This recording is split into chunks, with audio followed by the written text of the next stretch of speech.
नमस्कार दोस्तों, मैं मोहनलाल एक बार फिर से स्वागत करता हूं आपका हमारे इस यूट्यूब चैनल पर। आज का सेशन बड़ा ही शानदार सेशन होने वाला है। सेकेंड ग्रेड का जो फर्स्ट पेपर है उस सेकेंड ग्रेड पेपर के संपूर्ण सिलेबस में से क्वेश्चन किया गया है।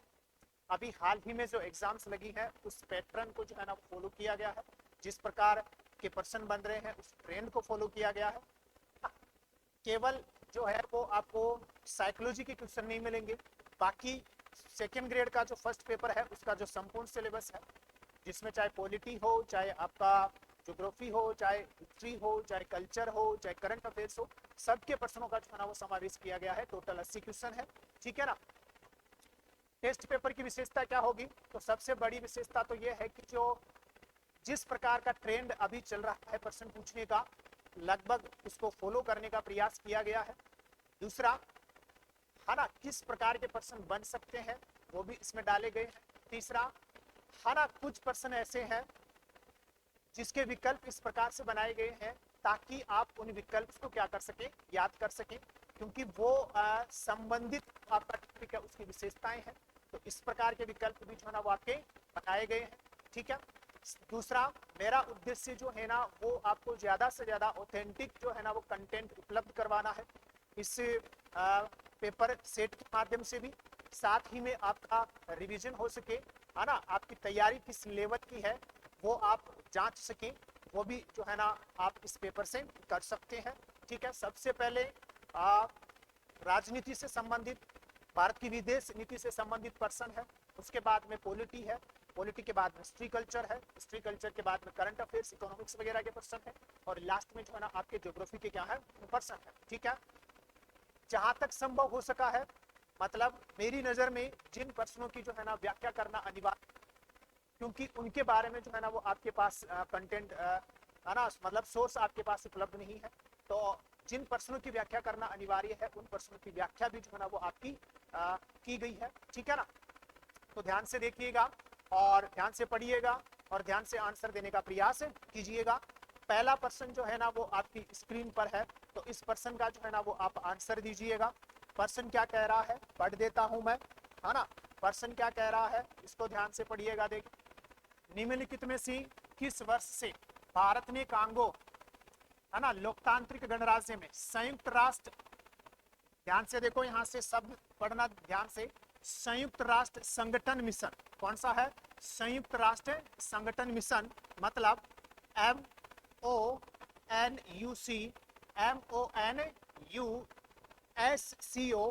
है ना, में अपना योगदान देना शुरू किया 2005, 2006, 2007, 2008।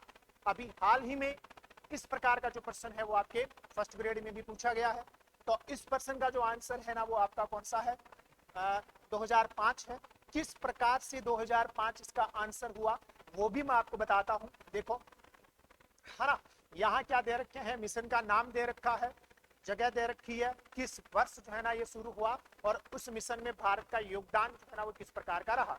हमारा जो प्रश्न था वो लोकतांत्रिक जो आपका मतलब कांगो जो गणराज्य था उसमें भारत के मिशन से रिलेटेड था, है ना। तो यहाँ से देखो, सबसे पहले अपन बात करें किसकी? DR कांगो, मतलब ये रहा आपका कौन सा?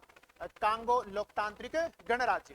तो कांगो जो लोकतांत्रिक गणराज्य है, इसमें यहाँ जो मिशन दे रखा है उस मिशन का नाम थोड़ा सा आप ध्यान से पढ़िए। यहाँ क्या है? कांगो लोकतांत्रिक गणराज्य में संयुक्त राष्ट्र संगठन स्थिरीकरण मिशन, कौन सा मिशन है? संयुक्त राष्ट्र संगठन स्थिरीकरण मिशन, मतलब MONUSCO मिशन है। संयुक्त राष्ट्र संगठन स्थिरीकरण मिशन है जो शुरू हुआ था कब? 2010 में। अभी भी जो है ना ये चल रहा है, ठीक है। अपना प्रश्न ये नहीं था, अपना प्रश्न क्या था? तो एक और देखो, यहाँ कौन आया? फिर से DR कांगो आ गया है। तो इस DR कांगो में क्या है? कांगो लोकतांत्रिक गणराज्य में देखो, यहाँ से संयुक्त राष्ट्र संगठन मिशन, ये अपना मिशन था, जो प्रश्न था उसमें यही मिशन था, संयुक्त राष्ट्र संगठन मिशन, मतलब MONUSCO, ये मिशन था जो भी प्रश्न जो है ना आपका दिया गया था। तो ये मिशन कब शुरू हुआ? ये मिशन जो है ना वो आपका शुरू हुआ 2005 में, ठीक है। तो वापस से देखिएगा एक बार फिर से, यहाँ कांगो से रिलेटेड जो है ना वो 3 मिशन है। 2 मिशन मैंने आपको बता दिए हैं, है ना। 3 मिशन है जिसमें भारत का योगदान है, 2 मैंने आपको बता दिए हैं। एक मिशन जो है ना और है, देखो कहां सी है, ये रहा कांगो। कौन सा है? कांगो। तो इनको ध्यान से पढ़िएगा, देखो है ना मिशन क्या कह रहा है, इन मिशनों को थोड़ा सा ध्यान से पढ़ो। यहाँ भी कांगो में जो है ना वो भारत का मिशन है। कौन सा? कांगो में संयुक्त राष्ट्र अभियान, है ना। कांगो में कौन है? संयुक्त राष्ट्र अभियान, मतलब ONUC। और ये मिशन जो है ना वो भारत ने शुरू किया था 1960 में। ये मिशन खत्म हो गया कब? 1964 में खत्म हो गया है। तो अगर प्रश्न ये आ रहा है कि कांगो में संयुक्त राष्ट्र अभियान में, कांगो में संयुक्त राष्ट्र अभियान में भारत ने अपना योगदान देना कब शुरू किया? तो 1960 में। और ये मिशन कब खत्म हो चुका है? 1964 में जो है ना ये मिशन आपका खत्म हो चुका है। तो एक कांगो से रिलेटेड मिशन ये है, कौन सा वाला? संयुक्त राष्ट्र अभियान मिशन है। दूसरा कांगो से रिलेटेड जो मिशन है जिस पर मैंने अभी प्रश्न बनाया था वो था आपका ये वाला। कौन सा वाला? ये वाला, है ना। कौन सा? संयुक्त राष्ट्र संगठन मिशन। कौन सा है? संयुक्त राष्ट्र संगठन मिशन, मतलब MONUC या MONUSCO मिशन है, जो भारत ने, मतलब भारत ने अपना योगदान देना कब शुरू किया था? इसमें 2005 में देना, योगदान देना जो है शुरू किया था। अभी भी भारत अपना क्या कर रहा है? योगदान दे रहा है, ठीक है। तो ये दूसरा मिशन है। और एक जो मिशन है वो रहा आपका ये वाला। कौन सा? जिसका नाम क्या है ना, संयुक्त राष्ट्र संगठन स्त्रीकरण मिशन। इसमें भारत ने अपना योगदान देना कब शुरू किया? 2010 में। तो कांगो में भारत ने 3 मिशनों में काम किया है। सबसे पहला मिशन जो है ना वो संयुक्त राष्ट्र अभियान था, 1960 में शुरू हुआ, 1964 में खत्म हो गया, ठीक। फिर दूसरा मिशन था 2005 में, अभी हमने आपको बताया था, है ना, वो वाला। और तीसरा कौन सा है? संयुक्त राष्ट्र संगठन स्त्रीकरण मिशन है, ठीक है। ये ध्यान रख लीजिएगा, इंपॉर्टेंट है। और एक मिशन आपका कौन सा है? ये क्वेश्चन वाला है, जिसमें क्या है? संयुक्त राष्ट्र संगठन मिशन, है ना। संयुक्त राष्ट्र संगठन मिशन कांगो में भारत ने अपना योगदान 2005 में देना शुरू किया। और संयुक्त राष्ट्र स्त्रीकरण जो मिशन है, कौन सा वाला मिशन है? संयुक्त राष्ट्र संगठन स्त्रीकरण जो मिशन है, इसमें भारत ने योगदान देना शुरू किया 2010 में। और संयुक्त राष्ट्र अभियान 2007 और 64 में वो क्या हो चुका है? खत्म हो चुका है। इसके अलावा कुछ और भी मिशन है, जैसे मध्य अफ्रीकी गणराज्य में भारत ने जो है ना कौन से मिशन में, जिसका नाम क्या था? संयुक्त राष्ट्र सहायता मिशन में अपना योगदान देना 2014 में शुरू किया। आज भी ये मिशन जारी है। दक्षिणी सूडान में मिशन का नाम क्या है? संयुक्त राष्ट्र मिशन।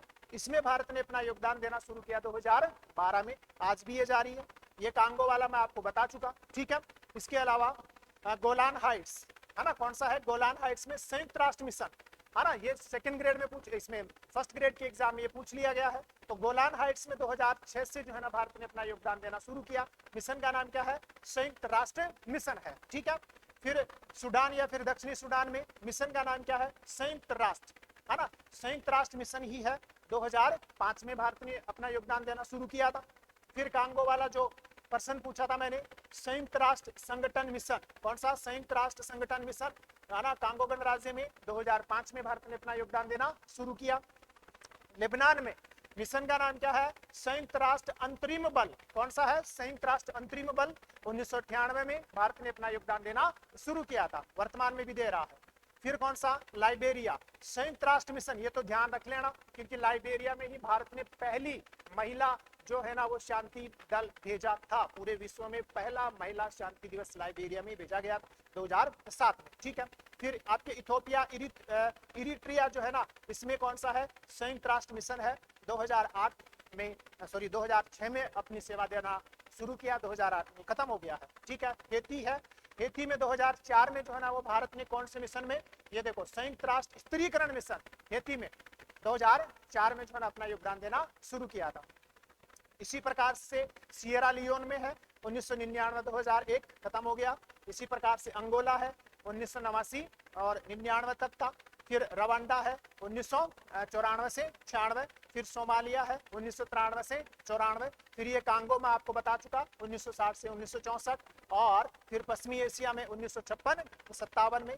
फिर इंडो चाइना में 1954 से 70। और फिर ये लास्ट आपका कौन सा? कोरिया में, जहां से भारत के शांति मिशनों की शुरुआत होती है 50 से 54 के मध्य।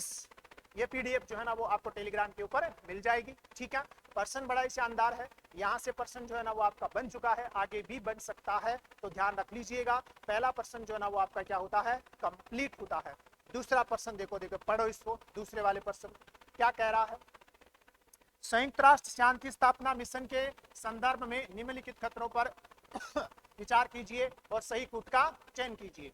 आपका पहला कथन क्या है, तो पहला कथन देखो, संयुक्त राष्ट्र शांति स्थापना, ध्यान से पढ़ना, संयुक्त राष्ट्र शांति स्थापना की शुरुआत 1948 में पश्चिमी एशिया में युद्ध विराम की निगरानी के लिए एक संगठन बना, कौन सा, संयुक्त राष्ट्र युद्ध विराम पर्यवेक्षण संगठन की स्थापना के साथ हुई।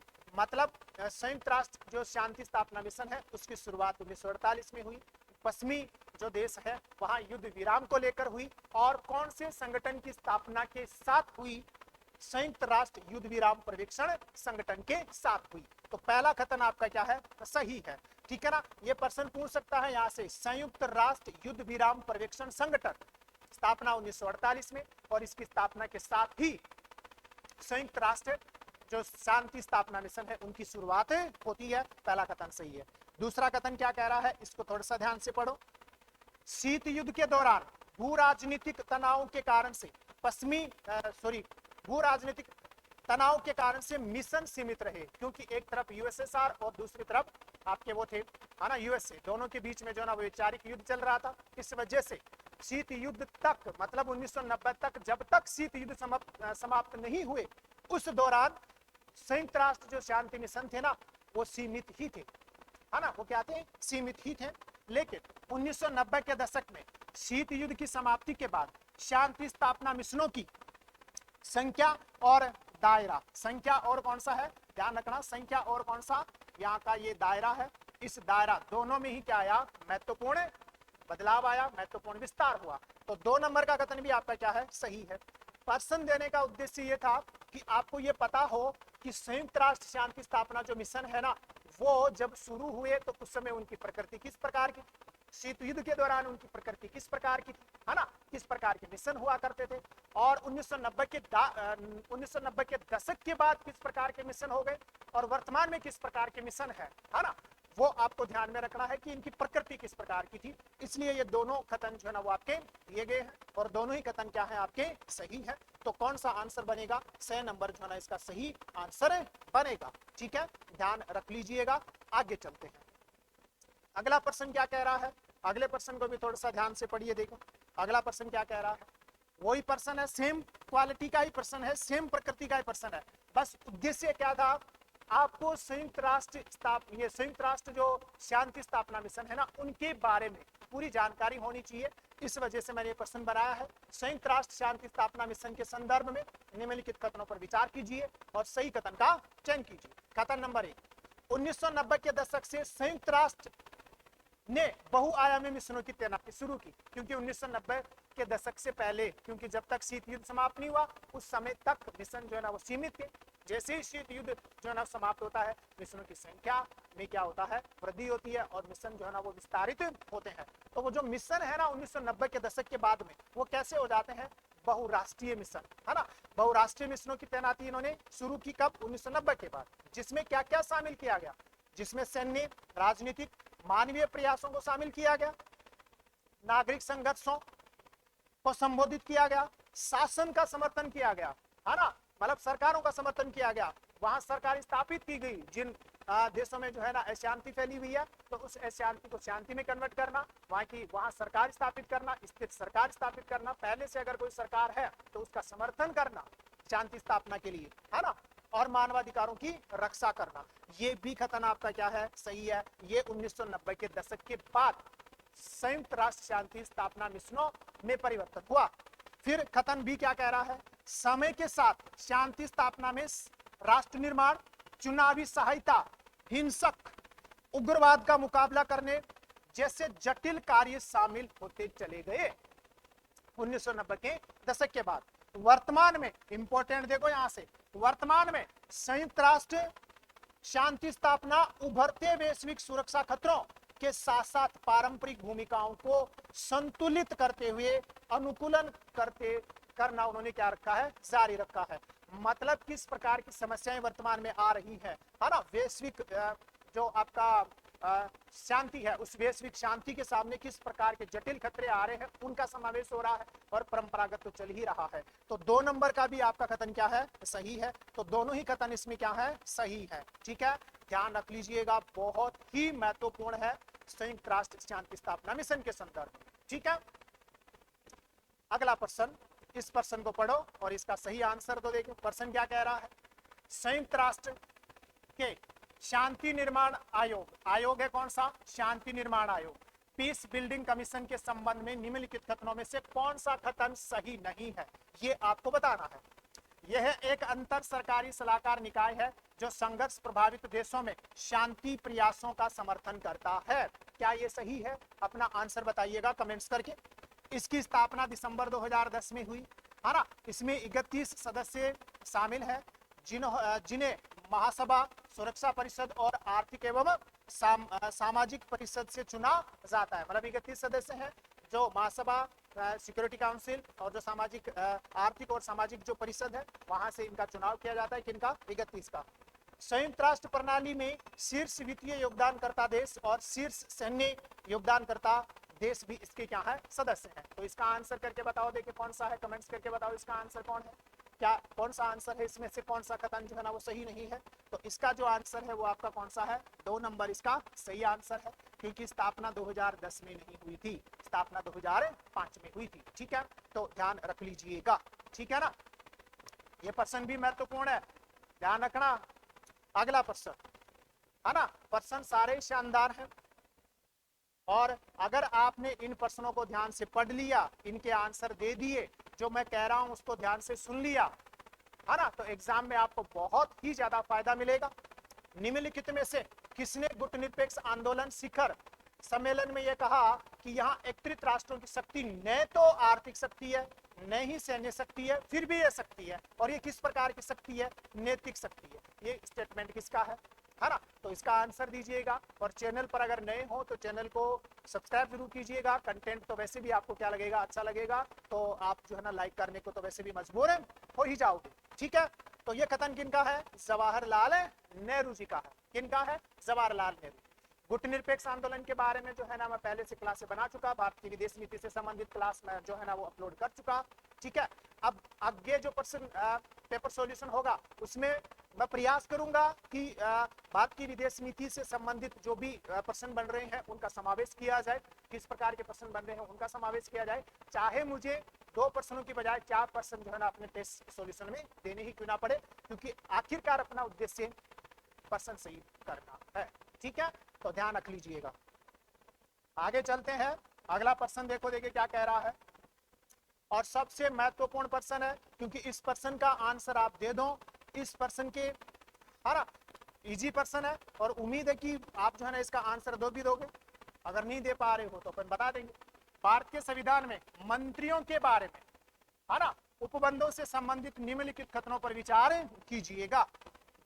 पहला कथन क्या कह रहा है, किसी राज्य की मंत्रिपरिषद में मुख्यमंत्री सहित कुल मंत्रियों की कुल संख्या उस राज्य की विधान सभा के सदस्यों की कुल संख्या के 20% से अधिक नहीं होगी। क्या यह कथन सही है, ये कथन आपका गलत है। आपने तो आंसर दे दिया, कमेंट्स करके आप फटाफट इसका आंसर दो। तो यह कथन आपका क्या है, गलत है। किसी राज्य में मुख्यमंत्री सहित मंत्रियों की कुल संख्या 10 से कम नहीं होगी, ये स्टेटमेंट भी गलत है। मतलब इसमें कोई सा भी क्या नहीं है, सही नहीं है। उम्मीद है आप सभी ने जो है ना वो सही आंसर दिया है। देखो यहाँ 20% से ज्यादा नहीं होगी, विधानसभा की कुल सदस्य संख्या से कुल सदस्य संख्या का 15% से ज्यादा नहीं होगी, यहाँ दे दिया इसने 20%। ठीक है, और मंत्रिपरिषद की जो सदस्य संख्या है वो मुख्यमंत्री सहित जो है ना वो 10 से कम नहीं, वो 12 से कम नहीं होगी, इसलिए ये स्टेटमेंट भी आपका क्या है, गलत है। ठीक है, आगे चलिएगा। सबसे कठिन प्रश्न है, क्योंकि इस प्रश्न का आंसर आप दो, और फिर मैं जो है ना इसके बारे में आपको बताता हूं किस प्रकार का प्रश्न है, कहां से ये प्रश्न पूछा गया है। कमेंट्स करके जो है ना वो आप आंसर दीजिएगा कि ये किस प्रकार का प्रश्न है। राजस्थान विधानसभा में राज्यपाल के अभिभाषण के लिए धन्यवाद प्रस्ताव से संबंधित निम्नलिखित कथनों में से कौन सा सही नहीं है, ये आपको बताना है। देखो आंसर तो आपने बता ही दिया होगा कमेंट्स करके, ठीक है ना। तो मैं कथन पढ़ देता हूं। मुख्यमंत्री द्वारा चयनित कोई सदस्य राज्यपाल के अभिभाषण के लिए धन्यवाद व्यक्त करने वाला प्रस्ताव प्रस्तुत कर सकेगा। बिल्कुल सही बात है। मुख्यमंत्री जिस व्यक्ति को चुनता है वो ही जो है ना राज्यपाल के अभिभाषण पर धन्यवाद प्रस्ताव प्रस्तुत करेगा, ये कथन सही है। प्रस्ताव का अनुमोदन मुख्यमंत्री द्वारा चयनित दूसरे सदस्य के द्वारा किया जाएगा, ये कथन भी आपका सही है, ठीक है ना, ये भी सही है। ऐसे प्रस्ताव की सूचना पर प्रस्तावक व अनुमोदनकर्ता के हस्ताक्षर होंगे, बिल्कुल सही है। जो प्रस्तावक है और जो अनुमोदक है दोनों के हस्ताक्षर होंगे। और यह मंत्री संसदीय विभाग के जरिए राजस्थान विधानसभा के प्रमुख मुख्य सचिव को भेजी जाएगी, ये भी सही है। संसदीय जो मंत्री है ना, उस संसदीय मंत्री के माध्यम से ये जो प्रस्ताव है जिस पर अनुमोदक और प्रस्तावक दोनों के हस्ताक्षर है, ये हस्ताक्षर युक्त ये जो प्रस्ताव है ना, ये प्रस्ताव संसदीय जो कार्य मंत्री है उसके जरिए विधानसभा के मुख्य सचिव को भेजा जाएगा, ये कथन भी आपका सही है। धन्यवाद प्रस्ताव पर ऐसे रूप में संशोधन प्रस्तुत किए जा सकेंगे जिसे मुख्यमंत्री उचित समझे, ये गलत है। मुख्यमंत्री उचित समझे नहीं, विधानसभा अध्यक्ष जो है ना वो क्या करे, उचित समझे, ठीक है ना। तो इसमें कौन सा विकल्प आपका गलत है? डी नंबर का विकल्प जो है ना वो आपका गलत है। किताबों में जो है ना ये प्रश्न आपको मिलेगा नहीं। ये प्रश्न उसने कहां से उठाया है? जो राजस्थान विधानसभा की जो है ना संचालन मतलब प्रक्रिया और नियम, मतलब विधानसभा को संचालित करने के नियम जिस बुक में उल्लेखित है ना, वहां से ये प्रश्न लिया गया है। देखो कहां से लिया गया है, ये है अध्याय नंबर 5। राजस्थान जो विधानसभा है उसका कौन सा है अध्याय नंबर जो है ना वो आपका 5 है। एक बार आप इसको पढ़िएगा, देखो एक बार आप इसको पढ़िएगा, ठीक है ना।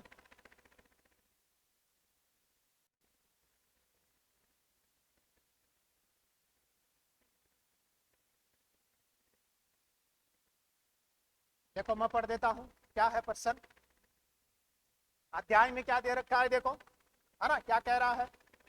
अध्याय नंबर 5 है, ध्यान रखना। ये राज्यपाल का अभिभाषण और सदन को संदेश। अनुच्छेद कौन सा है? 176। अपने को यहां से पढ़ना है 176 ए के अधीन राज्यपाल द्वारा सदन में, है ना, दिए गए, राज्यपाल द्वारा सदन में दिए गए अभिभाषण की प्रमाणित प्रति सदन के समक्ष रखे जाने के पश्चात यथाशीघ्र मुख्यमंत्री द्वारा, यहां से देखो, मुख्यमंत्री द्वारा चयनित कोई सदस्य राज्यपाल के अभिभाषण के लिए, है ना, निम्नलिखित रूप में धन्यवाद व्यक्त करने वाला प्रस्ताव प्रस्तुत कर सकेगा। ऐसी की ऐसी लाइन जो है ना उसने यहां से उठाई है, ठीक है, ध्यान रखना।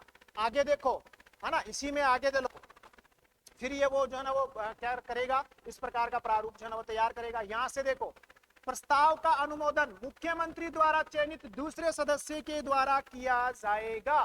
तो दूसरा स्टेटमेंट भी क्या है, सही है, ठीक है। आगे देखो, अगला देखो, है ना, ऐसे प्रस्ताव की सूचना पर प्रस्तावक और अनुमोदनकर्ता के हस्ताक्षर होंगे, है ना, ये तथा यह मंत्री संसदीय कार्य विभाग के जरिए प्रमुख सचिव को भेजी जाएगी। प्रमुख सचिव कौन सा? विधानसभा का सचिव। किसके माध्यम से? जो संसदीय मंत्री है ना उसके माध्यम से भेजी जाएगी। ये भी स्टेटमेंट था उसमें। आगे देखो, धन्यवाद प्रस्ताव पर ऐसे रूप में संशोधन प्रस्तुत किए जा सकेंगे जिसे विधानसभा अध्यक्ष क्या करे, उचित समझे। मुख्यमंत्री नहीं, विधानसभा अध्यक्ष वो उचित समझे, ठीक है, ध्यान रख लेना। मैं इसको टेलीग्राम के ऊपर जो है ना वो क्या कर दूंगा, अपलोड कर दूंगा, ठीक है, ध्यान रखिएगा। फिर बाकी डिटेल्स जो है ना वो आप यहाँ से पढ़ लीजिएगा। अगला प्रश्न है, इसका आंसर दो, बिल्कुल इजी प्रश्न है। कमेंट्स करके जो है ना इसका आंसर बताइएगा। देखिए, है ना, कमेंट्स करके जो है ना इसका आंसर बताइएगा। राजस्थान का राज्यपाल निम्नांकित में से किस विश्वविद्यालय का कुलाधिपति नहीं होता? बिल्कुल इजी प्रश्न है ये। राजस्थान तकनीकी विश्वविद्यालय, है ना, जगत गुरु रामानंदाचार्य, राजस्थान संस्कृत विश्वविद्यालय, राजस्थान केंद्रीय विश्वविद्यालय। उम्मीद है आप सभी ने जो है ना 3 नंबर का आंसर बताया है। कमेंट्स करके जरूर बताइएगा ये आंसर, ठीक है। आगे चलो, है ना, चैनल पर नए हो तो सब्सक्राइब जरूर कीजिएगा। ये प्रश्न देखो बहुत ही शानदार प्रश्न है, इसकी व्याख्या भी जो है ना वो मैंने की है, क्योंकि बड़ा ही शानदार प्रश्न है और इसकी व्याख्या करना अनिवार्य था। किसकी सलाह पर राज्यपाल राजस्थान विधानसभा सदस्य की निर्योग्यता संबंधी मामलों पर निर्णय कर सकता है? तो इसका आंसर करके बताओ, देखिए फटाफट, है ना, विकल्प बताओ कौन सा आएगा। तो इसका आंसर है कौन सा? निर्वाचन आयोग। जिन विद्यार्थियों ने जो है ना 3 नंबर आंसर दिया है उसका आंसर बिल्कुल ही क्या है? सही है। यहां से मैंने इसकी व्याख्या की है। व्याख्या देखो क्या कह रही है, व्याख्या को थोड़ा सा ध्यान से पढ़िएगा, बड़ी ही महत्वपूर्ण व्याख्या है, क्योंकि यहां से भी आपका प्रश्न बन सकता है। अनुच्छेद 73 है, जिसमें राजस्थान विधानसभा का कोई भी सदस्य बनना चाहता है ना तो उसकी अहर्ताएं दे रखी है, मतलब विधानसभा सदस्य बनने की योग्यताएं दे रखी है। यह है काम का। अनुच्छेद 191 में, है ना, सदस्यता के लिए क्या दे रखी है? निर्हरताएं, मतलब डिस्क्वालिफिकेशंस, मतलब निर्योग्यताएं दे रखी है आर्टिकल 191 में। ध्यान रखना, 191 एक जो है ना, इसमें क्या दे रखा है? 191 एक को देखो, अनुच्छेद 191 एक में कैसे अड़क तक निर्हरताओं का उल्लेख है। मतलब ये जो ऊपर बात लिखी हुई है ना, ये विधानसभा के जो सदस्य हैं उनकी डिस्क्वालिफिकेशन का जो उल्लेख है वो अनुच्छेद 191 एक कैसे लगाकर अड़क तक है। ठीक है, और ये फिर महत्वपूर्ण है क्योंकि ये डायरेक्ट यहां से प्रश्न बनेगा। अनुच्छेद 191 दो में 10वीं अनुसूची के अधीन निर्योग्यताएं, मतलब अगर कोई विधानसभा का सदस्य 10वीं अनुसूची के आधार पर दल परिवर्तन कर लेता है तो वो विधानसभा की सदस्यता के लिए निर्योग्य हो जाएगा। इस निर्योग्यता का उल्लेख कौन से आर्टिकल में है? अनुच्छेद 191 दो में है। ठीक, आगे आओ, देखो अनुच्छेद 192 क्या कह रहा है? सदस्यों की निर्योग्यताओं के संबंध में प्रश्नों पर विनिश्चय, मतलब 192 ये कहता है कि अगर कोई सदस्य निर्योग्य हो रहा है या उसकी योग्यता पर प्रश्न खड़ा हो रहा है तो वो निर्योग्य होगा या नहीं होगा, इस पर अंतिम निर्णय कौन करेगा, ये उल्लेख है कौन से वाले में? 192 में। कैसे है देखो, दो बातें। अनुच्छेद 192 एक क्या कह रहा है? किसी राज्य के विधानमंडल के किसी सदन का कोई सदस्य अनुच्छेद 151 के खंड 1 में गैसे अड़क तक जो निर्योग्यताएं दे रखी हैं, तो ना, तो 151 के खंड 1 में वर्णित किसी निर्हरता से ग्रसित हो गया है या नहीं, तो वह प्रश्न राज्यपाल को विनिश्चय के लिए निर्देशित किया जाएगा। इसका मतलब यह है कि अनुच्छेद 191 एक में कैसे लगाकर अड़क तक जो निर्योग्यताएं दे रखी हैं, उन निर्योग्यताओं से संबंधित, है ना, कोई सदस्य उन निर्योग्यताओं से, विधानसभा का कोई सदस्य 191 एक में कैसे अड़क तक जो निर्योग्यताएं दे रखी है उनसे अगर वो निर्योग्य हो जाता है विधानसभा की सदस्यता से, तो अनुच्छेद 192 एक ये कहता है कि उस पर निर्णय कौन करेगा? उस पर निर्णय राज्यपाल करेगा, ये बात कहता है। फिर 192 दो क्या कहता है? किसी प्रश्न पर विनिश्चय करते समय, है ना, या विनिश्चय करने से पहले राज्यपाल निर्वाचन आयोग की राय लेगा और उस राय के अनुसार ही कार्य करेगा। वापस से सुन लेना, 191 एक में, मतलब आप ऐसे समझो 191 में, है ना, विधानसभा की सदस्यता से संबंधित डिस्क्वालिफिकेशंस का उल्लेख है। ठीक है, कौन से वाले में? 191 एक में कैसे अड़क तक सदस्यों की निर्योग्यताओं का उल्लेख है, और 191 दो में 10वीं अनुसूची के अनुसार निर्योग्यताओं का जो है ना वो क्या है? उल्लेख है। 192 में ये कहता है कि अगर कोई विधानसभा का सदस्य निर्योग्य हो रहा है या नहीं हो रहा है उस पर अंतिम निर्णय कौन करेगा? राज्यपाल करेगा। किसकी सलाह पर करेगा? निर्वाचन आयोग की सलाह पर करेगा, ये कहता है कौन? 192। ठीक है, इस 192 का जो एक है ना वो क्या कह रहा है? अगर कोई विधानसभा का सदस्य, है ना, सदस्यता से निर्योग्य हो रहा है तो उस पर अंतिम निर्णय राज्यपाल करेगा, है ना, और राज्यपाल किसकी सलाह पर करेगा? 192 दो के अनुसार निर्वाचन आयोग की सलाह पर करेगा। बहुत ही महत्वपूर्ण है ये, ध्यान रखने ना, यहां से प्रश्न आपका बनेगा। आगे आ जाओ, इस प्रश्न का आंसर दीजिएगा, मजा आ जाएगा अगर आप लोगों ने इस प्रश्न का आंसर दे दिया तो, है ना। जिस बंदे ने इस प्रश्न का आंसर दे दिया मैं मान के चलूंगा कि उसकी तैयारी बड़ी ही शानदार है। ठीक है, कमेंट्स करके बताओ। राजस्थान विधानसभा के किसी सदस्य के त्यागपत्र के संबंध में निम्नलिखित में से कौन सा कथन सही नहीं है?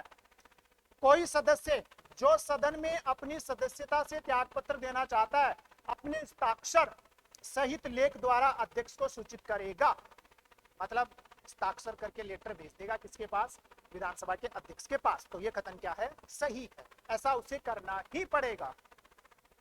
यदि कोई सदस्य अध्यक्ष के समक्ष व्यक्तिगत उपस्थित होकर त्यागपत्र सौंपता है और सूचित करता है कि त्यागपत्र स्वैच्छिक व असली है और अध्यक्ष के पास उसके विपरीत कोई सूचना अथवा ज्ञान नहीं है, अध्यक्ष तुरंत त्यागपत्र स्वीकार कर लेगा।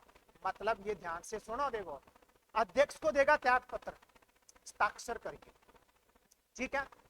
अब वो त्यागपत्र असली होना चाहिए, स्वैच्छिक होना चाहिए, वास्तविक होना चाहिए, किसी के दबाव में नहीं होना चाहिए। ये संतुष्ट करना है किसको? विधानसभा के अध्यक्ष को। अगर विधानसभा के अध्यक्ष को ऐसा लगता है कि इनका त्यागपत्र स्वैच्छिक नहीं है, वास्तविक नहीं है, तो वो अपने स्तर पर जांच करवा सकता है और त्यागपत्र को अस्वीकार कर सकता है। ये ध्यान रख लेना।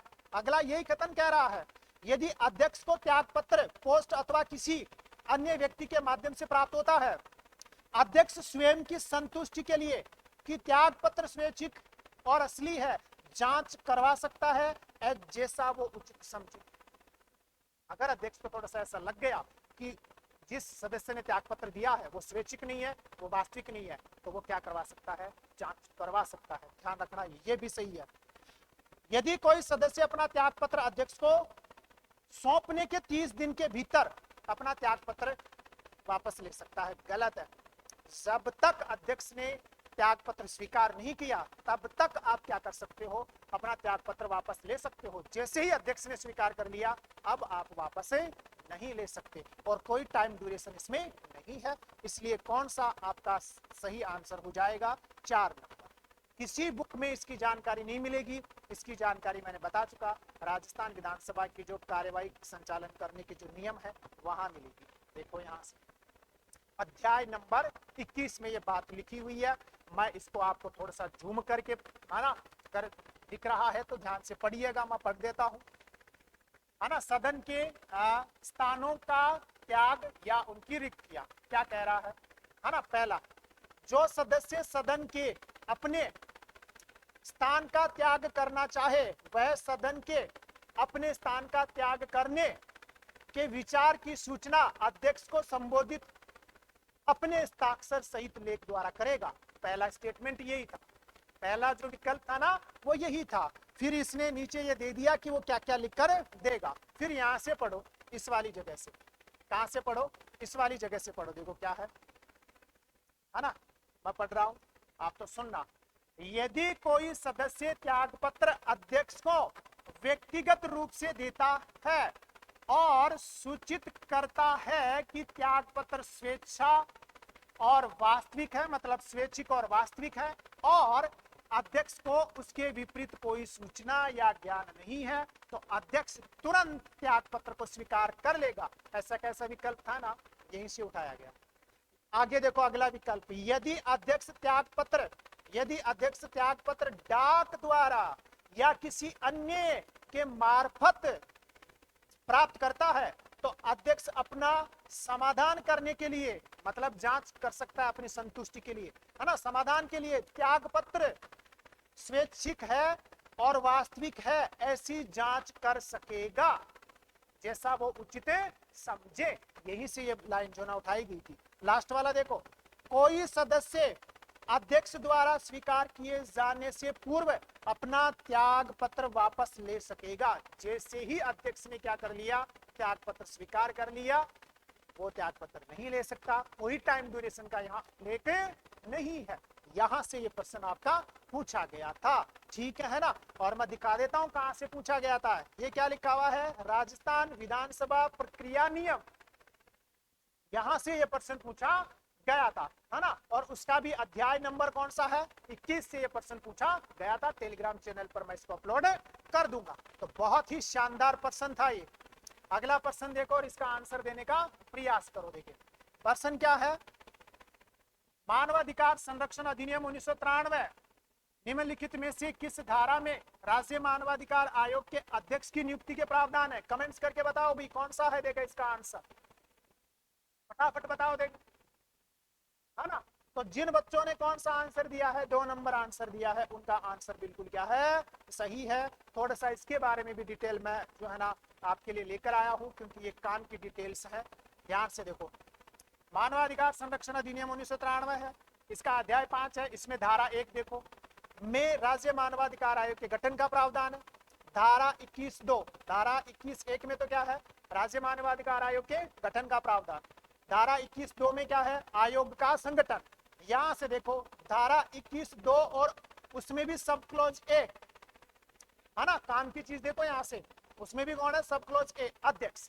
मतलब मानवाधिकार आयोग, राज्य मानवाधिकार आयोग का अध्यक्ष कौन हो सकता है, आपके 21(2) में की ये बात लिखी गई है। क्या है, उच्च न्यायालय का सेवानिवृत्त मुख्य न्यायाधीश राज्य मानवाधिकार आयोग का अध्यक्ष हो सकता है, या न्यायाधीश, है ना। ये लाइन थोड़ी सी ऊपर नीचे लिखी हुई है ना। ये कैसे कह रहा है, उच्च न्यायालय का सेवानिवृत्त न्यायाधीश या न्यायाधीश रहा हो, वो किसका, राज्य मानवाधिकार आयोग का जो है ना वो क्या हो गया, अध्यक्ष होगा।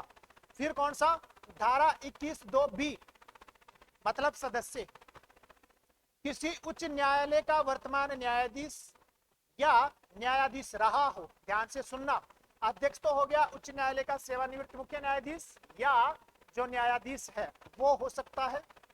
और धारा 21(2)(b) क्या कहता है, सदस्य की बात करता है। जो 2 सदस्य होते हैं ना, उनमें से एक सदस्य की बात करता है। किसी उच्च न्यायालय का वर्तमान न्यायाधीश या न्यायाधीश रहा हो, किसी उच्च न्यायालय का वर्तमान न्यायाधीश या किसी उच्च न्यायालय का न्यायाधीश रहा हो, या है, या जिला न्यायाधीश वर्तमान में है, किसी मतलब वर्तमान में जिला न्यायाधीश है या जिला न्यायाधीश रहा है, और कम से कम कितने वर्ष का, 7 वर्ष का अनुभव रखता है। मतलब अगर वो जिला न्यायाधीश है या जिला न्यायाधीश रहा है तो उसे कम से कम कितने वर्ष का अनुभव होना चाहिए, 7 वर्ष का अनुभव होना चाहिए, वो सदस्य बन सकता है। ठीक है, कौन से वाले में है, 21(2)(b) में।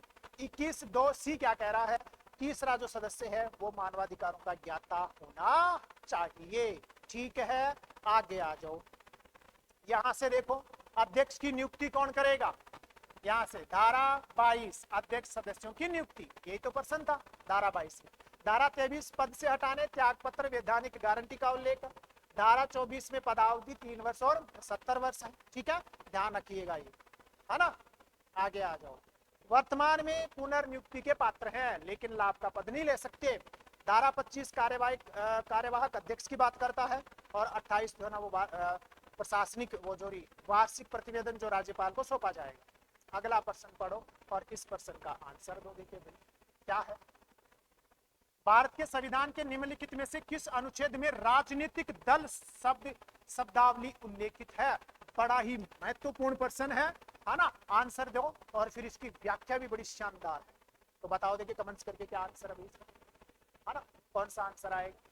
इसका आंसर आएगा 75 फर्स्ट है। ठीक है, कैसे आएगा, देखो इसकी व्याख्या करना इसका अनिवार्य था, है ना, इसकी व्याख्या करना अनिवार्य थी। देखो इधर से क्या है, आपका 75 है, कौन है 75, अनुच्छेद 75 है। आप देखो 75 में क्या है, अनुच्छेद 75 एक इजी है ना। इसकी प्रधानमंत्री की नियुक्ति राष्ट्रपति करेगा, और प्रधानमंत्री की सलाह पर अन्य मंत्रियों की नियुक्ति भी कौन करेगा, राष्ट्रपति करेगा। ये देखो यहाँ से फर्स्ट क्या कह रहा है, पहले ये देखो, मंत्री परिषद में प्रधानमंत्री सहित मंत्रियों की कुल संख्या लोकसभा की कुल सदस्य संख्या के 15% से अधिक नहीं होगी। ये कब पुनर्स्थापित हुआ, 91 संविधान संशोधन अधिनियम 2003 द्वारा अंत स्थापित किया गया। इंपोर्टेंट है, ध्यान रखना। कौन सा आर्टिकल 75 फर्स्ट कब जोड़ा गया, 91 संविधान संशोधन 2003 के द्वारा इसको जोड़ा गया था। ठीक है, ध्यान रखिएगा, इंपोर्टेंट है। 6 नंबर देखो, 6 नंबर क्या कह रही है, ये उससे भी ज्यादा इंपॉर्टेंट है। तो ख क्या कह रही है, यहाँ देखो, है ना, 75 फर्स्ट ख, राजनीतिक दल, आगे शब्दावली, किसी राजनीतिक दल का संसद के किसी सदन का कोई सदस्य 10वीं अनुसूची के पैरा 2 दल बदल काट के अधीन उस सदन का सदस्य होने के लिए निरर्हत डिस्क्वालिफाइड क्या हो जाता है, डिस्क्वालिफाइड हो जाता है। तो खंड 1 के अधीन वह मंत्री के लिए भी डिस्क्वालिफाई हो जाएगा। मतलब कौन से अनुच्छेद में आया राजनीतिक शब्द, 75 फर्स्ट ख, और ये क्या कहता है, संसद जो सदस्य है उसकी निर्योग्यता की बात करता है, किससे संबंधित, 10वीं अनुसूची से संबंधित निर्योग्यता की बात करता है। इंपॉर्टेंट है कौन सा, आपका 75 फर्स्ट ख, ठीक है। फिर ये अनुच्छेद 75(2), मंत्री राष्ट्रपति के प्रसाद पर्यंत कार्य करते हैं, इजी है। 75(3), मंत्री परिषद ना सामूहिक रूप से लोकसभा के प्रति क्या होती है, उत्तरदायी होती है। तो ये तो फिर भी क्या है आपका, इजी है। आगे आ जाओ, 75(4) क्या कह रहा है, ये भी इजी है, मंत्रियों द्वारा ली जाने वाली पद व गोपनीयता की शपथ है ना। 75(5) क्या कह रहा है, निरंतर 6 माह तक, है ना, संसद के किसी सदन में सदस्य नहीं है तो उसको मंत्री नहीं बनाया जा सकता, इजी है। 75(6) जो है ना, इसमें क्या है, मंत्रियों के वेतन भत्ते हैं, ध्यान रखना। इसमें 75 फर्स्ट क, 75 फर्स्ट ख सबसे ज्यादा महत्वपूर्ण है।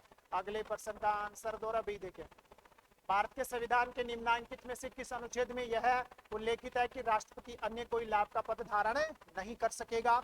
जल्दी से इसका कमेंट्स करके जो है ना वो आंसर बताइएगा, भी देखे फटाफट इसका आंसर बताइएगा, है ना। तो जो वो इसका आंसर कौन आएगा, फटाफट मैं बता देता हूँ। इसका आंसर है कौन सा, आपका 69(2) है, ठीक है। फैक्चुअल प्रश्न है, थोड़ा सा ध्यान रख लीजिएगा। अगला प्रश्न, है ना, अगला प्रश्न क्या कह रहा है, राष्ट्रपति के निर्वाचन से संबंधित निम्नलिखित कथनों पर विचार करना है ना। और फटाफट जो है ना कथन पढ़िए और इसका आंसर देने का प्रयास कीजिएगा। क्या कह रहा है, पढ़ो और फटाफट आंसर दो। मेरे रूम में थोड़ी सी गर्मी ज्यादा है ना, तो पसीना आ रहा है, ठीक है। तो पढ़ो देंगे, राष्ट्रपति के निर्वाचन से संसक्त सभी विवादों पर विनिश्चय भारतीय निर्वाचन आयोग द्वारा किया जाएगा और उसका विनिश्चय अंतिम होगा। क्या राष्ट्रपति के निर्वाचन से संबंधित अंतिम निर्णय निर्वाचन आयोग करता है, नहीं करता, कथन गलत है। राष्ट्रपति उपराष्ट्रपति के निर्वाचन से संबंधित अंतिम निर्णय सर्वोच्च न्यायालय करता है, ठीक है ना, ध्यान रखिएगा, पहला कथन गलत है। राष्ट्रपति के निर्वाचक को उसे निर्वाचित करने वाले निर्वाचक गण के सदस्यों में विद्यमान किसी रिक्ति के आधार पर प्रश्नगत किया जा सकता है ना, ये भी गलत है। अनुच्छेद 54 में जो राष्ट्रपति का निर्वाचक मंडल है ना, अगर राष्ट्रपति का निर्वाचक मंडल पूर्ण नहीं है फिर भी राष्ट्रपति का निर्वाचन होगा और उस निर्वाचन को क्या नहीं किया जा सकता, प्रश्नगत नहीं किया जा सकता, ठीक है, ध्यान रख लेना। तो दोनों ही कथन आपके क्या नहीं है, सही नहीं है। तो कौन सा आंसर आएगा, 4 नंबर आंसर आएगा। जिस भी विद्यार्थी ने इसका सही आंसर दिया है वो बधाई का पात्र है। अगला प्रश्न पढ़ो देखे ध्यान से, क्या कह रहा है, भारतीय संविधान के संदर्भ में निम्नलिखित शब्दों पर विचार करो। वैज्ञानिक दृष्टिकोण, भारतीय संविधान में यह बात उल्लेखित है क्या, प्राणी मात्र के प्रति दया भाव उल्लेखित है, सामाजिक संस्कृति उल्लेखित है क्या, सभी क्षेत्रों में उत्कर्ष क्या ये उल्लेखित है, किसमें, भाग 4 क में, क्या ये सारी बातें उल्लेखित है। वैज्ञानिक दृष्टिकोण, प्राणी मात्र के लिए दया भाव, सामाजिक संस्कृति, सभी क्षेत्रों में उत्कर्ष, क्या ये सारी बातें भाग 4 के जो आपके मूल कर्तव्य हैं उनमें उल्लेखित है, बिल्कुल सारी बातें उल्लेखित हैं। तो कौन सा आंसर आया, 4 नंबर इसका आंसर आया है, ठीक है। जिस भी विद्यार्थी ने इसका सही आंसर दिया है बधाई के पात्र है। थोड़ा सा इजी प्रश्न है, इसका आंसर दो देंगे। एक तरफ दबाव समूह है, all India trade union communist party से रिलेटेड है, बिल्कुल सही है। Indian national trade union Congress भारतीय राष्ट्रीय कांग्रेस से रिलेटेड है, सही है ना। हिंदू मजदूर सभा भारतीय जनता पार्टी, यही गलत है और यही इसका क्या हो जाएगा, आंसर हो जाएगा। Centre of Indian trade union भारतीय कम्युनिस्ट पार्टी से जुड़ा हुआ है, बिल्कुल जुड़ा हुआ है ना। तो जिसने भी इसका सही आंसर दिया है बधाई का पात्र है भैया, बिल्कुल इजी पर्सन है। फटाफट कमेंट्स करके आंसर बताओ। निम्नलिखित में से किसने मॉन्टेग्यू चेम्सफोर्ड सुधारों को असंतोषजनक, निराशाजनक और प्रकाशहीन सूर्य बताया? तो किसी ने बताया, बिल्कुल इजी पर्सन है इसलिए मैं डायरेक्ट चल रहा हूं, बाल गंगाधर तिलक ने बताया। ठीक है, आगे चलिएगा भैया, है ना, ये भी थोड़ा सा इजी पर्सन है। आंसर बताओ, भारतीय संविधान के निम्नलिखित में से किस अनुच्छेद में ग्राम सभा की परिभाषा दी गई है? इसका आंसर मैंने बताऊंगा, आप कमेंट्स करके मेरे को बताएंगे इसका आंसर, क्योंकि इजी पर्सन है ये, कोई हार्ड पर्सन है नहीं है। ठीक है, ये है काम का पर्सन, तो ये है काम का पर्सन। पढ़ो और इसका आंसर दो देके कमेंट्स करके बताओ। निम्नलिखित में से किस अनुच्छेद में यह उल्लेखित किया गया है कि जब लोकसभा सत्र में नहीं हो तब राज्य की संचित निधि से व्यय के लिए संसद की मंजूरी लंबित रहने तक ऐसे व्यय को प्राधिकृत करने की राष्ट्रपति की क्षमता होगी? कौन से अनुच्छेद में?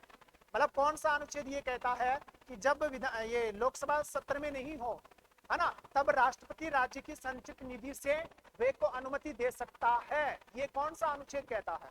तो बताओ इसमें कौन सा अनुच्छेद कहता है, कमेंट्स करके बताओ। देखिए, क्या 356 एक क्या कहता है, या 356 एक ख कहता है, या 357 फर्स्ट ग कहता है, या 360 फर्स्ट ख कहता है? कौन सा कहता है? 3 नंबर जो है ना इसका राइट आंसर है। ठीक है, चलो भैया आगे चलो देखें, है ना, कौन सा आ गया? दल बदल कानून का प्रश्न आ गया। दल परिवर्तन के आधार पर निर्हरता डिस्क्वालिफिकेशन के बारे में प्रश्नों का विनिश्चय का प्रावधान भारतीय संविधान की 10वीं अनुसूची के निम्नलिखित में से किस पैरा में उल्लेखित है? कौन से पैरा में? पहली बात तो डिस्क्वालिफिकेशन का जो उल्लेख है ना, तो वो कौन से पैरा में है आपको यही बताना। अलग पैरा 2 है, और उस डिस्क्वालिफिकेशन पर अंतिम निर्णय करता कौन है? कौन से के पैरा के अधीन करता है? तो कौन है? 6 नंबर इसका सही है।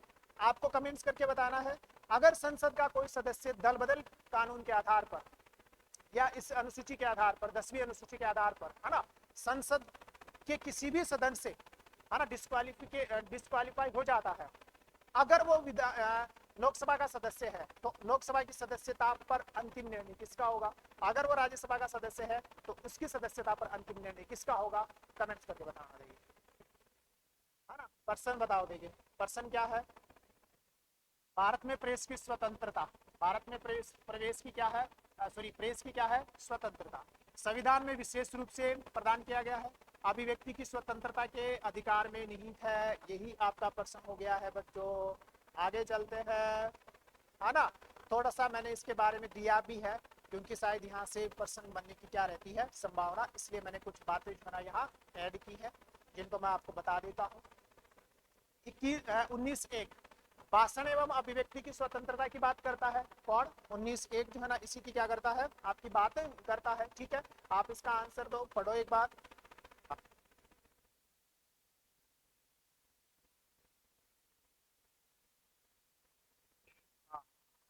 देखो क्या कह रहा है, बोलकर, लिखकर, छपवाकर या किसी अन्य प्रकार से अपने विचारों को अभिव्यक्त करने की स्वतंत्रता है। दूसरे व्यक्ति के विचारों को भी आप अभिव्यक्त कर सकते हो, है ना। किसी अन्य के विचारों को प्रसारित करने का अधिकार भी है आपको, है ना। प्रेस मीडिया की स्वतंत्रता, किसकी?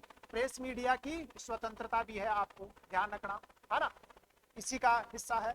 अभिव्यक्ति की स्वतंत्रता में ही विज्ञापन की स्वतंत्रता निहित है, विज्ञापन की, है ना। लेकिन आपत्तिजनक और हानिकारक विज्ञापन नहीं हो सकता। ठीक है, ध्यान रखना। हड़ताल संवैधानिक है, बंद जो है ना वो असंवैधानिक है। हड़ताल का अधिकार है, बंद का नहीं है। प्रेस की स्वतंत्रता में घटनाओं, विचारों व सूचनाओं को जानने का अधिकार है। राइट टू नो का जो है ना वो क्या है? अधिकार है। किसी आपकी वाक्य एवं अभिव्यक्ति की स्वतंत्रता में, मतलब जानने का अधिकार, सूचना का अधिकार है। ठीक है, मतदाता का जो है ना वो सूचना का अधिकार है, मतलब मतदाता जो है ना अपने उम्मीदवार के बारे में जानकारी प्राप्त कर सकता है, उसे ये जानने का अधिकार है। 19(2) जो है ना ये कहता है कि 19(1) पर इन आधारों पर क्या लगाया जा सकता है? प्रतिबंध लगाया जा सकता है। राज्य की सुरक्षा को ध्यान में रखते हुए, किसको ध्यान में रखते हुए? राज्य की सुरक्षा को ध्यान में रखते हुए, विदेशी राज्यों के साथ मैत्रीपूर्ण संबंध बनाए रखने के लिए, लोक व्यवस्था बनाए रखने के लिए, शिष्टाचार सदाचार के आधार पर, न्यायालय की अवमानना के आधार पर, मानहानि अपराध उद्दीपन के आधार पर, मतलब आप भड़काऊ भाषण नहीं दे सकते भारत की संप्रभुता और अखंडता को ध्यान में रखते हुए। ठीक है, अगला प्रश्न है, इसका आंसर दो। अगला प्रश्न क्या कह रहा है? भारत शासन अधिनियम 35 के तहत महासंघ में अवशिष्ट शक्तियां निहित की गई थी। कमेंट्स करके फटाफट आंसर दो, इजी प्रश्न है, मैं बता देता हूं आपको। है ना, किसमें की गई थी? गवर्नर जनरल में। किसमें? गवर्नर जनरल में। ठीक है, ध्यान रखिएगा, बिल्कुल इजी प्रश्न है आपका। ठीक है, आगे देखो, है ना, ये पॉलिटी के प्रश्न जो है ना आपके कंप्लीट है। हिस्ट्री के प्रश्न जो है ना वो शुरू हो रहे हैं। कालीबंगा सभ्यता के उत्खनन कार्य से जुड़े हुए उत्खनन करता है, मतलब कालीबंगा जो सभ्यता स्थल है ना, वहां से उत्खनन कार्य किन होने किया है वो बताना है। अमलानंद घोष ने किया है, जगपति जोशी ने, एमडी खरे ने, या मधुबाला ने? मतलब सभी ने किया है, या 1 2 4, या 1 2 3, या 1 3 4? तो बताओ कौन सा आंसर आएगा, कमेंट्स करके बताओ देख। तो इसका सही आंसर कौन सा है? सभी जो है ना इसके उत्खनन से जुड़े हुए हैं। सभी किससे जुड़े हुए हैं? इसके उत्खनन से क्या है? जुड़े हुए हैं। देखो देखो, यहाँ थोड़ी सी व्याख्या की है मैंने, यहाँ से पढ़ो क्या है। खोज एवं खुदाई, तो 1952 में अमलानंद घोष द्वारा जो है ना इसकी खोज की गई, और अमलानंद घोष ने उत्खनन कार्य किया कब से कब? 1961 से 1969 के बीच में। फिर उत्खनन करता कौन कौन है? अमलानंद घोष तो है ही है 1961 से 1969 के बीच में। फिर बीबी लाल है, बीके थापर है, जगपति जोशी, और कौन है? मधुबाला है। और इनके सहयोगी हैं कौन? एमडी खरे, के एम श्रीवास्तव और एमपी जैन। ठीक है, तो इस प्रकार से अपना जो है ना वो आंसर क्या था? बिल्कुल सही था। ठीक है, आगे देखो, है ना, इजी पर्सन है, मेरे को कमेंट्स करके फटाफट आंसर दोगे इसका। पहली बार जो ना 7000 मनसब और मिर्जा राजा की उपाधि प्राप्त करने वाला आमेर का शासक कौन था? कमेंट्स करके प्रश्न बताओ फटाफट, क्योंकि बिल्कुल ही कैसा प्रश्न है ये? आपका इजी प्रश्न है। ठीक है, फटाफट कमेंट्स करके बताओ। तो इसका सही आंसर कौन सा है? आपका मानसिक है। सही आंसर आपका कौन सा है? मानसिक है।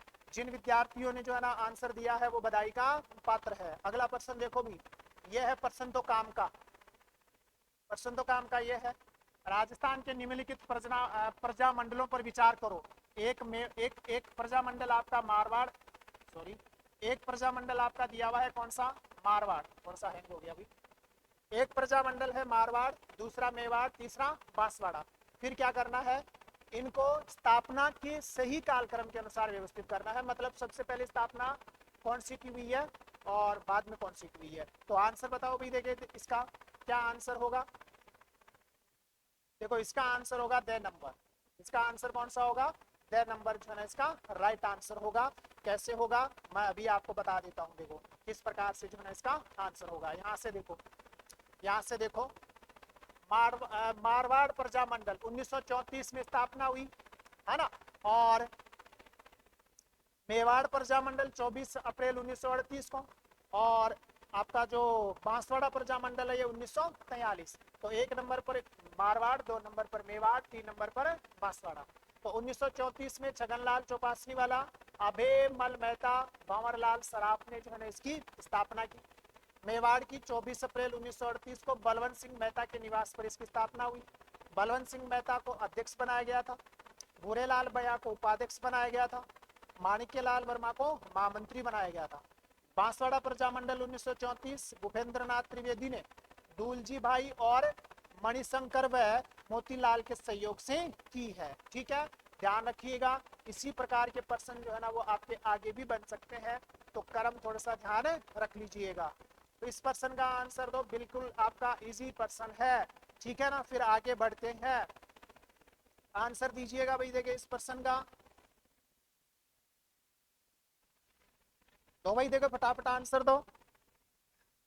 हल्दी घाटी के युद्ध को गोगुंदा का युद्ध किसने कहा है? तो सब जानते हैं भी किसने कहा है? अब्दुल कादिर बदायूनी ने कहा है। तो यही इसका क्या है? सही आंसर है ना। आगे चले, यही इसका जो है ना वो क्या है? सही आंसर है। ठीक है, आगे आ जाओ। ये भी काम का प्रश्न है, बहुत ही काम का प्रश्न है भैया। क्या कह रहा है? निम्नलिखित चौहान शासकों को कालक्रमानुसार व्यवस्थित कीजिए और सही कूट का चयन कीजिए। मतलब सबसे पहले इनमें से राजा कौन, फिर कौन, फिर कौन, आपको बताना है ना। चामुंडराज, दुर्लभराज तृतीय, विग्रहराज तृतीय, पृथ्वीराज फर्स्ट। तो इसका कमेंट्स करके फटाफट आंसर बताओ कौन सा आंसर आएगा, है ना, जल्दी से आंसर बताओ। देख तो कौन सा आंसर आएगा, ए, ब, से और द। इसी प्रकार से पहले चामुंडराज, फिर दुर्लभ राज तृतीय, फिर विग्रहराज तृतीय, पृथ्वीराज फर्स्ट जो है ना वो आपके क्या बने थे, शासक बने थे। ठीक है, ध्यान रख लीजिएगा। आगे चलो, है ना, प्रश्न का कथन पढ़ो। प्रश्न के क्या है, तेजाजी के संबंध में निम्नलिखित कथनों पर विचार कीजिए और सही विकल्प का चयन कीजिए।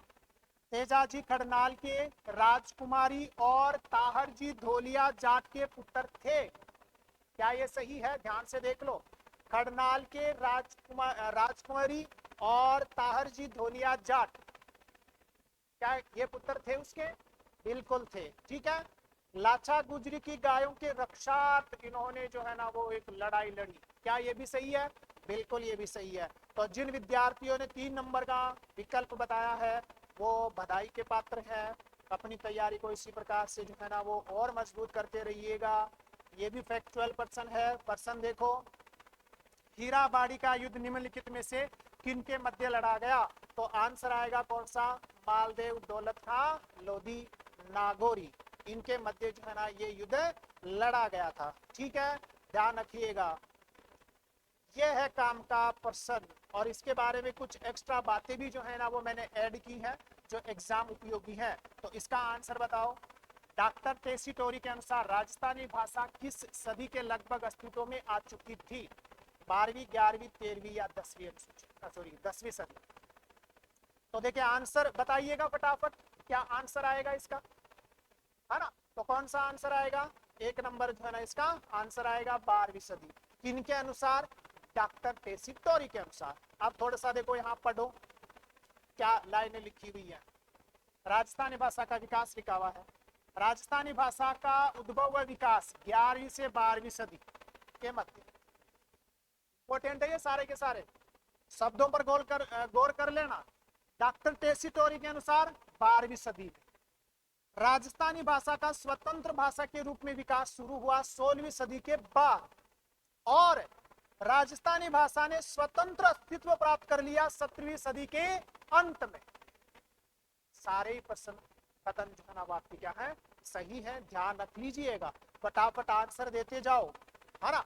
मुझे तो बड़ा इंटरेस्ट आ रहा है, बड़ा मजा आ रहा है। देखो क्या प्रश्न है, एक ग्रंथ है कौन सा, भारतीय प्राचीन लिपिमाला, प्राचीन भारतीय अभिलेख, मध्यकालीन भारतीय संस्कृति।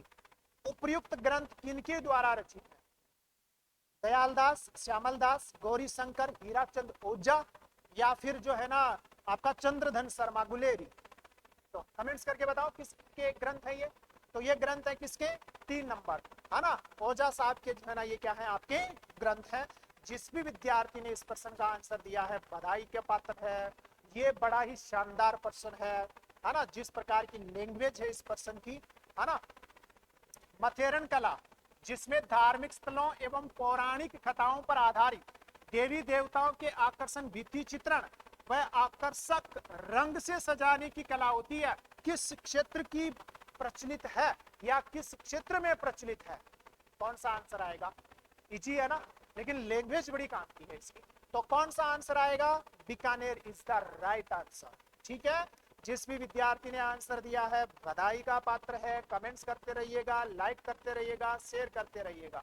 बिल्कुल ही अगला प्रश्न देखो, ये प्रश्न भी शानदार है। है ना, पहरावना और तन्ना विवाह प्रचलित है, कौन सी जनजाति में ये विवाह प्रचलन में है, कमेंट्स करके बताओ देंगे। सांसी, भील, ग्रासिया या फिर कंजर। तो कौन सा आंसर आएगा, 3 नंबर जो है ना इसका आंसर आएगा। मतलब कौन सी जनजाति के हैं, ग्रासिया जनजाति के हैं। ठीक है, दादू दयाल जी के बारे में निम्नलिखित कथनों पर विचार करना है भी आपको। दादू दयाल के संदर्भ में निम्नलिखित में से कौन सा कथन सही नहीं है। दादू दयाल जी गुजराती कवि थे क्या, सही है ये तो। इनके संदेश अणभेवानी, है ना, अणभेवानी, क्या इनके संदेश इसमें है, नहीं है, यही गलत हो गया, बाकी सारे सही है। राजस्थान का कबीर है ही, है ना, और अलख दरीबा इनका सत्संग स्थल कहलाता है ही। तो इसका कौन सा आंसर आया, 2 नंबर जो है ना वो इसका सही आंसर आया है। ठीक है, अगला प्रश्न देखो भैया, और ये इंपॉर्टेंट प्रश्न है, ये इंपॉर्टेंट प्रश्न है। देखा कौन सा विद्यार्थी इसका सही आंसर देता है, बताओ देखिए इसका सही आंसर। राजपुताना के शासकों को पृथ्वी पर्स, राजपुताना के शासकों को पृथ्वी पर्स जो है ना उसके संदर्भ में है आजा।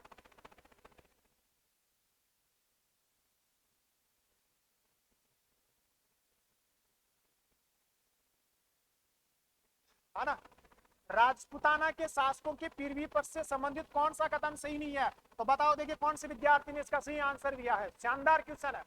तो जिस विद्यार्थी ने पहला विकल्प किया है कौन सा, महाराजा ये सॉरी महाराणा मेवाड़ के जो महाराणा है उनको 15,000 नहीं थे, उनको 15 लाख नहीं थे, उनको 20 लाख, 10 लाख, 5 लाख धार्मिक कार्यों के लिए, 5 लाख शायद वो गुजारा भत्ता वगैरह था, है ना। तो मेवाड़ वाला सॉरी जयपुर वाला सही है 18 लाख, जोधपुर वाला सही है 17.5 लाख, और बीकानेर वाला सही है। तो कौन सा आंसर, ए नंबर जो है इसका आंसर है। बधाई का पात्र है जिसने पहला आंसर दिया है। अगला एक वाद्य यंत्र है भैया, वाद्य यंत्र जो कच्ची घोड़ी नृत्य में बजाया जाता है क्या कहलाता है, झांझ कहलाता है। ठीक है, मैंने डायरेक्ट इसका आंसर आपको बता दिया है। ठीक है, अगला प्रश्न देखो क्या कह रहा है, निम्नलिखित में से कौन सा नृत्य युग्म नृत्य है ना, ये युग्म शब्द है यहाँ, सॉरी युगल नृत्य है, ये युगल है यहाँ, है ना, युगल नृत्य है। तो इसका आंसर तो आप बता दोगे है ना, कमेंट्स करके बताओ कौन सा आंसर आएगा, थोड़ा जल्दी बताओ कौन सा आंसर आएगा, देखिए फटाफट बताओ कौन सा आएगा। 2 नंबर जो है इसका राइट आंसर आएगा शंकरिया। ठीक है, आगे चलो, आगे 1822 में फटाफट बताओ देखिए, 1822 में गठित मेरवाड़ा बटालियन का मुख्यालय कहाँ था, नसीराबाद, देवली, ब्यावर या फिर जहाजपुर। कमेंट्स करके फटाफट आंसर दो, कहाँ था, ब्यावर में था। ठीक है, आगे चलते हैं, आगे देखो, ये है काम का प्रश्न। मैं देखना चाह रहा हूं कौन सा जो है ना इसका सही आंसर देगा, है ना। गिरजाई, दुतई और डगला किसके प्रकार है ना, गिरजाई, दुतई, डगला किसके प्रकार है, अंगरखी के, पगड़ी के, धोती के या फिर लहरिया के।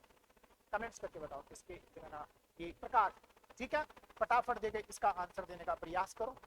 ये किसके हैं, अंगरखी के हैं, बिल्कुल सही आंसर जिस विद्यार्थी ने भी दिया है। पटनेर दुर्ग के संदर्भ में निम्नलिखित कथनों पर विचार करो, और आप फटाफट जो है ना इसका आंसर बताओ रे भाई, पटनेर दुर्ग के संदर्भ में, है ना, थोड़ा जल्दी बताने का प्रयास करो। देखिए भूपत भाटी ने 255 से 285 के मध्य करवाया, वास्तुकार के कैया, पावन बुर्ज, कौन सा कथन सही है, सारे ही कथन जो है ना वो क्या है, सही है, इज द राइट आंसर। ठीक है, अब देखो ये है क्वेश्चन, तो यहां से शुरू हो गया है आपका क्वेश्चन। चर्चित द्वीप सेंट मार्टिन स्थित है, इसका आंसर दो। अगर आप लोगों ने ये नाम सुना है कि शेख हसीना को अपना देश छोड़कर भागना पड़ा था, तो ऐसा सुनने में आया कि जब बांग्लादेश में विद्रोह हुआ, शेख हसीना को देश छोड़ना पड़ा, तो उसमें इस सेंट मार्टिनिक द्वीप की भी जो है ना वो महत्वपूर्ण भूमिका है, जिसको अमेरिका लेना चाहता था, कौन सा वाला, सेंट मार्टिन। तो अब आप अनुमान लगा सकते हो कौन से खाड़ी में होगा, बंगाल की खाड़ी का द्वीप है कौन, सेंट मार्टिन। ठीक है, ध्यान रखिएगा, चर्चा का विषय है ये, इसलिए आपके पास प्रश्न भी आ गया है। इस प्रश्न का आंसर दो देंगे, एस्टोनिया व लाटविया देशों के मध्य की खाड़ी कौन सी है। एस्टोनिया जो उत्तरी यूरोप के जो देश है ना, वहां एक खाड़ी है, एस्टोनिया और लाटविया के मध्य कौन सी खाड़ी है, रीगा, बोथेनिया, बिस्के या फिर मेक्सिको खाड़ी। तो कौन सा आंसर आएगा, रीगा की खाड़ी जो है इसका सही आंसर आएगा। ठीक है ना, ध्यान रखना। कौन सा है, प्रवास से संबंधित और इंपॉर्टेंट प्रश्न है भी, प्रवास से संबंधित सिद्धांतों के संदर्भ में असंगत कौन सा है, गतिशीलता संक्रमण मॉडल जेलेंस्की का, बिल्कुल राइट है। फुटकर व्यापार गुरुत्वाकर्षण नियम रेली का, बिल्कुल सही है। न्यूनतम प्रयास सिद्धांत जीके जिप का, बिल्कुल सही है। क्षेत्रीय अंतःक्रिया मॉडल रेवेनस्टीन का नहीं है, हेंगर स्ट्रैंड का है। किसका है, हेंगर स्ट्रैंड का है। तो ये आपका राइट आंसर हो गया। रेवेनस्टीन तो पहला विद्वान था जिसने प्रवास से संबंधित नियम बताए। ठीक है, ध्यान रखना, इंपोर्टेंट प्रश्न है ये, फिर मत कहना। अगला प्रश्न पढ़ो, देंगे ये प्रश्न मैं पहले करवा चुका अपनी पहले वाली क्लासों में। आपको आंसर देना है डायरेक्ट इस प्रश्न का, है ना, पढ़ो और फिर इस प्रश्न का क्या करो, आंसर दो कि कौन सा आंसर जो है ना इसका सही हो रहा है। ठीक है, फटाफट आंसर देने का प्रयास करो। देखें,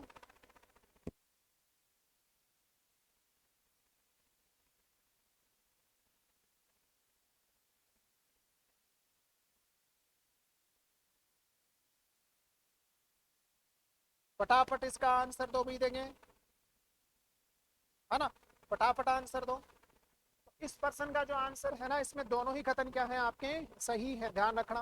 क्या है, लोकलाइजेशन समकालीन सामाजिक, राजनीतिक और आर्थिक प्रणालियों में सार्वभौमिक सार्वभौमिकरण और विशिष्टीकरण दोनों प्रवृत्तियों का एक साथ घटित होना है।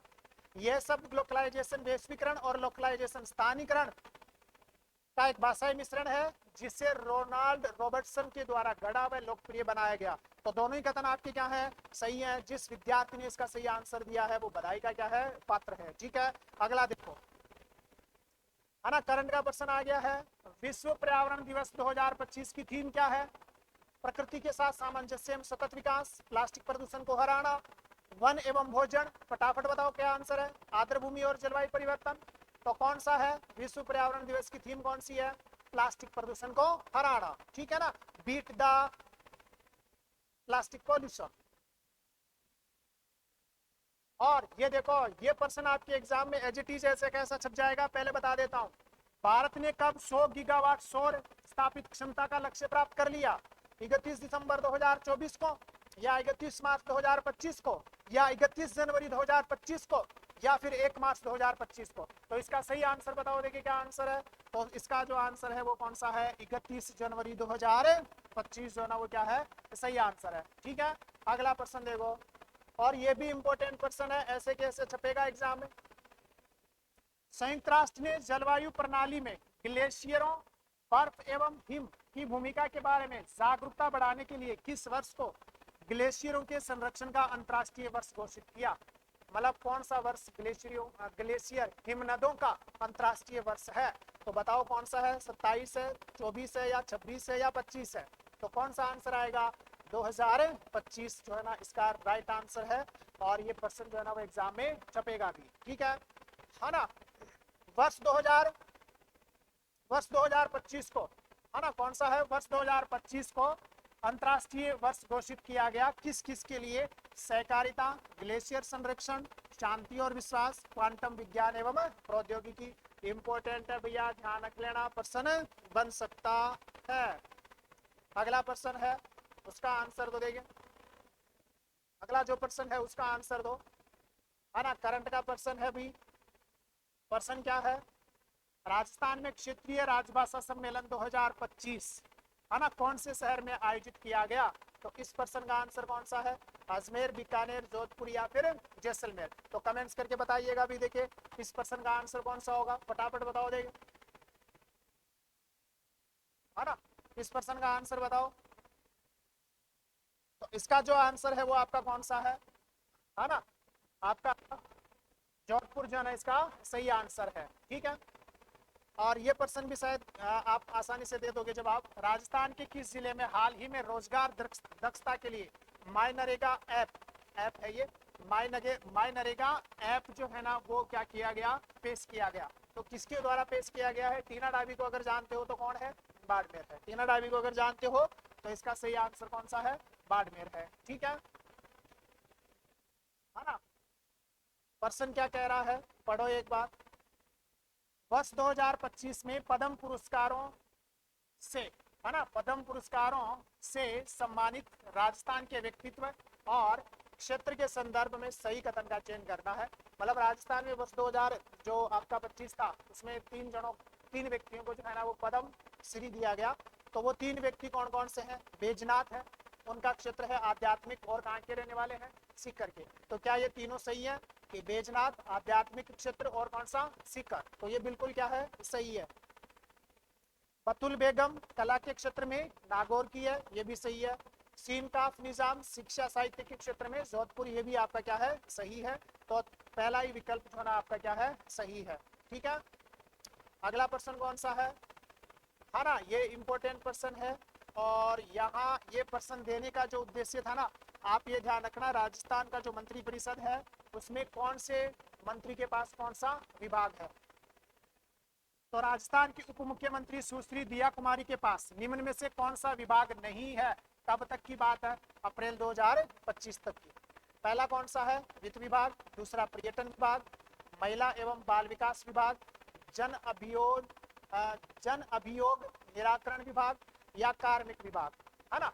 तो देखो, वित्त विभाग दिया कुमारी के पास है, पर्यटन विभाग दिया कुमारी के पास है, बाल एवं महिला एवं बाल विकास विभाग भी किसके पास है, दया कुमारी के पास है।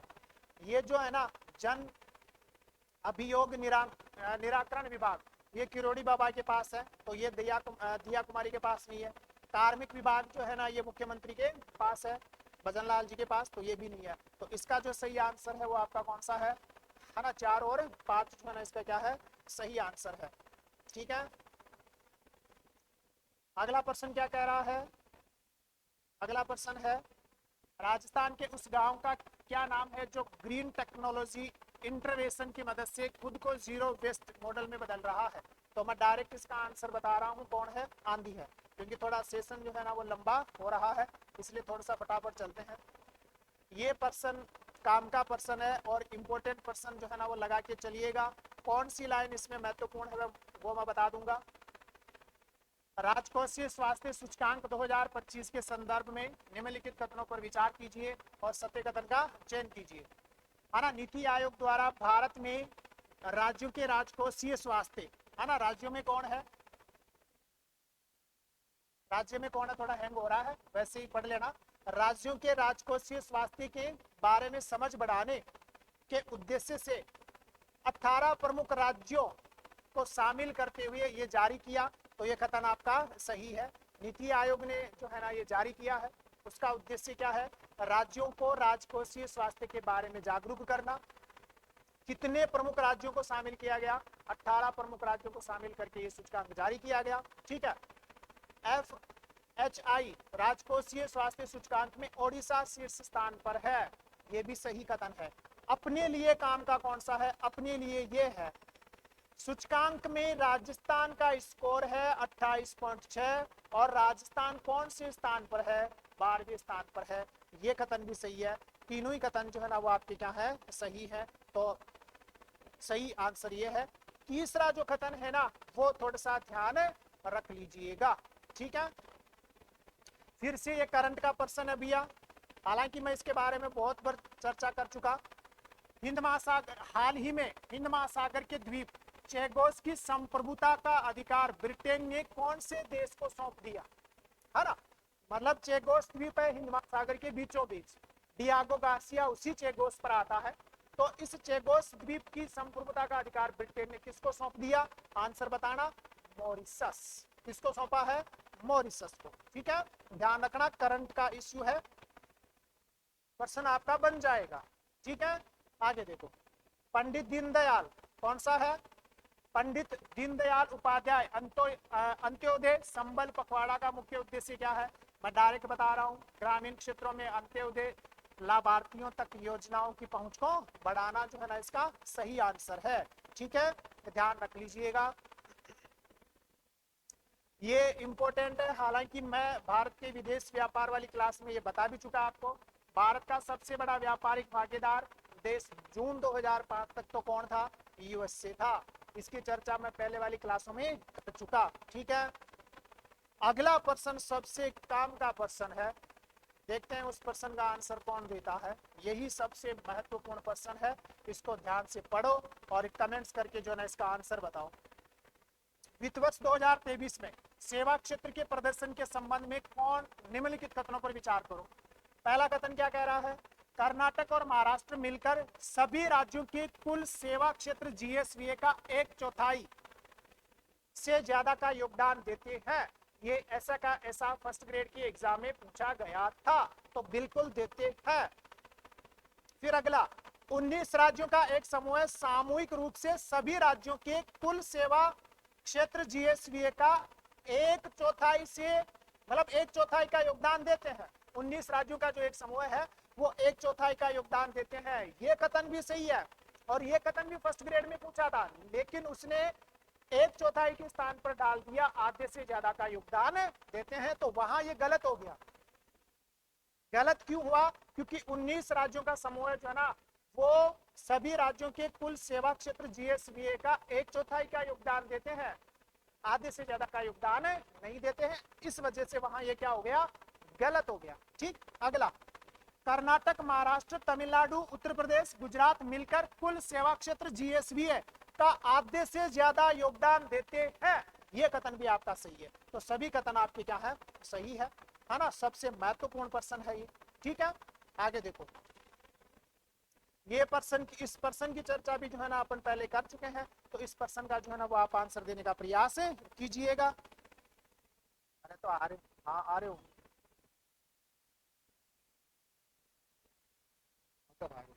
अरे तो आगे, अनौपचारिक सूक्ष्म उद्यमों को औपचारिक बनाने के लिए सरकार ने सिडबी के सहयोग से जनवरी 2023 में कौन सा मंच या पोर्टल शुरू किया है? तो इसका आंसर है उद्यम सहायता मंच। कौन सा है? 2 नंबर जो है ना इसका राइट आंसर है। ठीक है, आगे चले, आगे देखो कौन सा पर्सन है, इंपॉर्टेंट पर्सन है, और इस योजना के बारे में जितनी जानकारी आप एकत्रित करना चाहो तो एकत्रित कर सकते हो, क्योंकि यहां से पर्सन बनने की संभावना 100% रहेगी। कौन सी वाली योजना? प्रधानमंत्री धन धान्य कृषि योजना के संदर्भ में। ठीक है, यह योजना देश के निम्न उत्पादकता, मध्यम फसल सघनता और औसत से कम क्रेडिट मानकों वाले 100 जिलों में लागू की गई है। मतलब कृषि से संबंधित या देश के जो सबसे पिछड़े जिले हैं ना, जहां कृषि गतिविधियां बिल्कुल न्यूनतम है, उत्पादकता बिल्कुल न्यूनतम है ना, प्रति हेक्टेयर उत्पादकता बिल्कुल न्यूनतम है, कृषि अवसंरचना का क्या नहीं है? विकास नहीं है, ऋण सुविधाओं का अभाव है, ठीक है ना, सिंचाई सुविधाओं का अभाव है, ऐसे सबसे पिछड़े 100 जिलों में लागू की गई है। बिल्कुल सही है ये, है ना। इसका उद्देश्य संवर्धित कृषि उत्पादकता, फसल विविधता, सतत कृषि पद्धतियों को अपनाना, पंचायत व प्रखंड स्तर पर उपज भंडार बढ़ाना, सिंचाई की सुविधाओं में सुधार करना, दीर्घकालिक और लघुकालिक ऋण सुविधाएं उपलब्ध कराना, इसका उद्देश्य है। बिल्कुल सही है, दोनों ही क्या है? सही है। पहले बता दिया है। इस योजना के बारे में और अधिक अगर जानकारी आप एकत्रित कर सको तो कर लीजिएगा, क्योंकि पर्सन बनने की संभावना रहेगी। ठीक है ना। करंट का पर्सन है भैया, यूथ वर्ल्ड बॉक्सिंग चैंपियनशिप 2025 के लिए क्वालिफाई करने वाली महक शर्मा किस शहर से है? तो कोटा इसका राइट आंसर है। कोटा इसका क्या है? राइट आंसर है। ठीक है, अगला पर्सन इंपॉर्टेंट पर्सन है, और इस खेलों के बारे में भी, खेलो इंडिया यूथ गेम्स 2025 संभव हो सकेगा तो मैं भी जानकारी उपलब्ध करवा दूंगा, लेकिन अगर मान लो मैं नहीं करवा पाया तो आप अपने स्तर पर यहाँ इसकी जानकारी जितनी एकत्रित कर सको एकत्रित कर लेना, पर्सन यहाँ से बनेगा। तो खेलो इंडिया यूथ गेम्स 2025 पटना में राजस्थान के प्रदर्शन के संदर्भ में निम्नलिखित कथनों पर विचार करो। राजस्थान ने कुल 60 पदक, 24 स्वर्ण, 12 रजत, 12 कांस्य जीतकर तीसरा स्थान प्राप्त किया। सही है।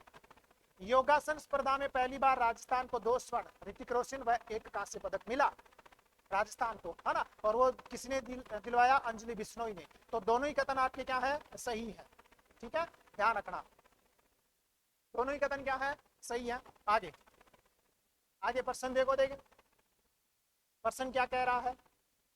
31 मार्च 2024 तक राजस्थान के कुल वन क्षेत्र वाले सर्वोच्च जिले कौन से हैं? ये प्रशासनिक प्रतिवेदन के अनुसार पूछ रहा है कि सबसे ज्यादा वन कहाँ है। पहला ऑप्शन क्या है? उदयपुर, बारां, करौली, चित्तौड़गढ़। यही ऑप्शन हो गया, आगे जाने की जरूरत ही नहीं है। उदयपुर, बारां, करौली और चित्तौड़गढ़ है। ठीक है ना। अगला प्रश्न क्या कह रहा है वो देखो, है ना। और प्रश्न बड़ा ही शानदार प्रश्न है, देखिए कौन इसका आंसर दे सकता है, कमेंट्स करके बताओ। राजस्थान आर्थिक समीक्षा 2024-25 के अनुसार निम्नलिखित फसलों के उत्पादन के संबंध में सत्य कथन का चयन करना है। देखो राजस्थान राई, सरसों, बाजरा कुल दलहन उत्पादन में पहले स्थान पर है, मूंगफली के उत्पादन में दूसरे स्थान पर है, चना सोयाबीन कुल तिलहन के उत्पादन में तीसरे स्थान पर है, और पोषक अनाज में चौथे स्थान पर है। तो कौन सा कथन जो है ना इसमें सही है? तो देखो इधर राजस्थान राई सरसों बाजरा के उत्पादन में पहले स्थान पर है, कुल दलहन उत्पादन में पहले स्थान पर नहीं है, तीसरे स्थान पर है, इस वजह से कथन गलत। राजस्थान चना सोयाबीन के उत्पादन में तीसरे स्थान पर है, लेकिन कुल तिलहन उत्पादन में तीसरे स्थान पर नहीं है, पहले स्थान पर है, इसलिए कथन गलत। राजस्थान पोषक अनाज उत्पादन में चौथे स्थान पर नहीं है, पहले स्थान पर है, इसलिए कथन गलत। कौन सा कथन सही हुआ? मूंगफली के उत्पादन में कौन से स्थान पर है? दूसरे स्थान पर है। कौन? राजस्थान। ये प्रश्न भी मैं आपको पहले करवा चुका। राष्ट्रीय कृषि बाजार ई नाम शुरू करने का कौन सा उद्देश्य है? पहला, नवाचारित कृषिगत तकनीकों को अपनाना। हाँ बिल्कुल सही बात है, क्योंकि ये अखिल भारतीय जो है ना वो ऑनलाइन वो प्लेटफॉर्म क्या करता है, तैयार करता है, जिसमें देश की सभी एपीएमसी जो है ना वो आपस में क्या होती है, जुड़ती है ना। तो नवाचारित कृषि तकनीक को अपनाना सही है। कीमत को तंत्र को विकसित करना, बिल्कुल सरकार जो किसान है ना वो अपनी उपज को किसी देश के किसी भी कोने में बेच सकता है इसके माध्यम से, तो ये भी सही है। कृषकों की आय में सहायता करना, बिल्कुल सही है। तो सारे आंसर आपके क्या है, सही है। अगला प्रश्न क्या कह रहा है? कॉलम ए को कॉलम 2 से क्या करना है, सुमेलित करना है। देखो करो, देखे एक तरफ आपके स्थान है, दूसरी तरफ सोलर पावर प्लांट है। तो देखो देखिए, नागौर में कौन है अभी? नागौर में है आपका खिमसर। झुंझुनू में कौन है? झुंझुनू में गौरीर। जोधपुर में कौन है? जोधपुर में दुनिया। बाड़मेर में कौन है? आगोरिया। तो मिला के देख लो, पहले में चार एक ही है, दूसरे में कौन है? दूसरे में 3 है, सही है। तीसरे में कौन है?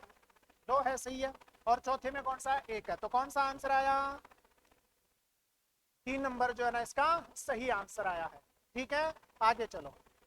सूची 1 को सूची 2 से क्या करना है, सुमेलित करना है। एक तरफ नस्ल है, दूसरी तरफ जो है ना पशु है। ठीक है, तो देखो मारवाड़ी ऊंट भेड़ दोनों की है मारवाड़ी, लेकिन मेवाड़ी ऊंट की है। तो इसका मतलब मारवाड़ी तो किसकी हुई? भेड़ की। मेवाड़ी किसकी हो गई? ऊंट की। मेवाती किसकी हो गई? गाय की। और सूरती किसकी हो गई? भैंस की। तो अब मिलान करके देख लो भी कौन सा ऑप्शन आया आपके। पहले में 2 इसी में है, दूसरे में 1, तीसरे में 3, चौथे में 4। कौन सा आया? पहला आंसर आया। ठीक है, देखो देखिए अगला प्रश्न देखो। अगला प्रश्न देखो क्या कह रहा है। वही सूची 1 को सूची 2 से क्या करना है, सुमेलित करना है ना। एक तरफ पर्यटन स्थल है और दूसरी तरफ जो है ना वो आपके क्या है, स्थान है। गेटोर की छतरियां, ये तो आपके जयपुर में ही तो आती हैं, है ना। तो 1 में 4 इसी से आ गया, भी इसी से आ गया 1 में 4, है ना, बाकी और कहीं नहीं है। जग मंदिर जो है ना वो आपके उदयपुर में है। सूरज छतरी जो है ना वो बूंदी में है। और नतमल की हवेली जो है ना वो जैसलमेर में है। और जो आपका सोनी जी की नसिया जो है ना वो अजमेर में है। तो कौन सा ऑप्शन हुआ? 2 नंबर का राइट आंसर हो गया है। ठीक है, अगले प्रश्न की तरफ बढ़ते हैं भैया। अगला प्रश्न क्या कह रहा है?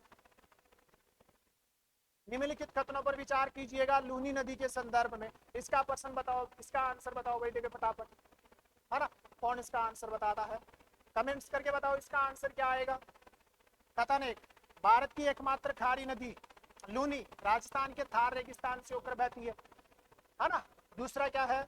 लूनी नदी गुजरात के कच्छ के रण में लुप्त हो जाती है। तो मुझे उम्मीद है आप सभी ने कौन सा आंसर दिया है कि दोनों कथन ही क्या है, सही है। ठीक है ना। अगला प्रश्न, इस प्रश्न का आंसर भी बताओ, क्योंकि जो मेरे से ऑफलाइन पढ़ते हैं उसको तो मैंने इस प्रश्न का आंसर बता रखा है, क्योंकि ये पढ़ा भी रखी है रिपोर्ट। मरुस्थलीकरण एवं भूमिक्षरण एटलस इसरो के द्वारा जारी किया गया है। वर्ष 2021 के अनुसार राजस्थान में वर्ष 2018-19 में कुल मरुस्थलीकरण एवं भूमिक्षरण से प्रभावित भूमि कितनी है? कमेंट्स करके बताओ भाई, देखिए इसका आंसर, है ना। बहुत ही महत्वपूर्ण प्रश्न है, ध्यान रखना। ये जो इसरो का एटलस है ना, DLD, है ना, desertification and land degradation Atlas, उससे प्रश्न आया है। तो 18-19 में कितनी थी? 62.06% राजस्थान में। ठीक है, ध्यान रखना ये। अगला प्रश्न इजी प्रश्न है भैया। भरतपुर में क्या 5 संभाग हैं? हाँ है। जोधपुर में क्या 7 है? नहीं है। जोधपुर में कितने हैं? 8 हैं। अजमेर में 6 है, सही है। उदयपुर में 7 है, सही है। क्या पूछा था? असुमेलित पूछा था, तो कौन सा हो गया? आपका 2 नंबर हो गया, क्योंकि जोधपुर में कितने हैं? 8 है। जोधपुर में कितने हैं? 8। अवरोही क्रम में इनको व्यवस्थित करना है, इन शिखरों को। आंसर करके बताओ। देखिए, देखो मैं बताता हूँ। ये है 839 इस जसरानाबाद का। ये है शायद 867। नाग पहाड़ है 795। नाग पहाड़ कितना है? 795। जरगा है 1431। 1400 कितना है? 31। तो पहले नंबर पर तो कौन आएगा? से। ठीक। दूसरे नंबर पर कौन आएगा? बै। ये बै और ये बै। तीसरे पर कौन आएगा? तीसरे पर आएगा द, ये वाला ऑप्शन। कौन सा वाला ऑप्शन?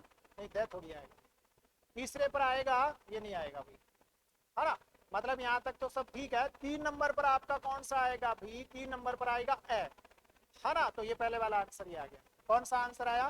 पहले वाला आंसर ही आ गया है। सबसे लास्ट में आपका कौन आ जाएगा? नाग पहाड़ आ जाएगा।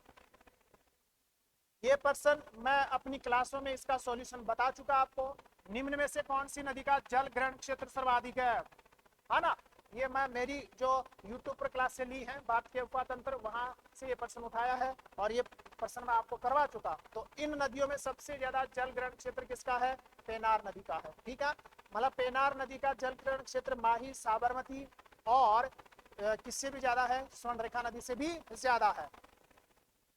ये भारत की जलवायु में मैं प्रश्न आपको करवा चुका। भारत की जो मानसून प्रणाली है उसमें भी मैं ये प्रश्न आपको करवा चुका। भारत में चक्रवातों की सर्वाधिक बारंबारता कब आती है? तो चक्रवात कब आते हैं सबसे ज्यादा भारत में, है ना? लौटते हुए मानसून के समय, मतलब मतलब अक्टूबर से नवंबर माह के मध्य। ठीक है, तो 2 नंबर का इसका जो है ना वो क्या है? राइट आंसर है।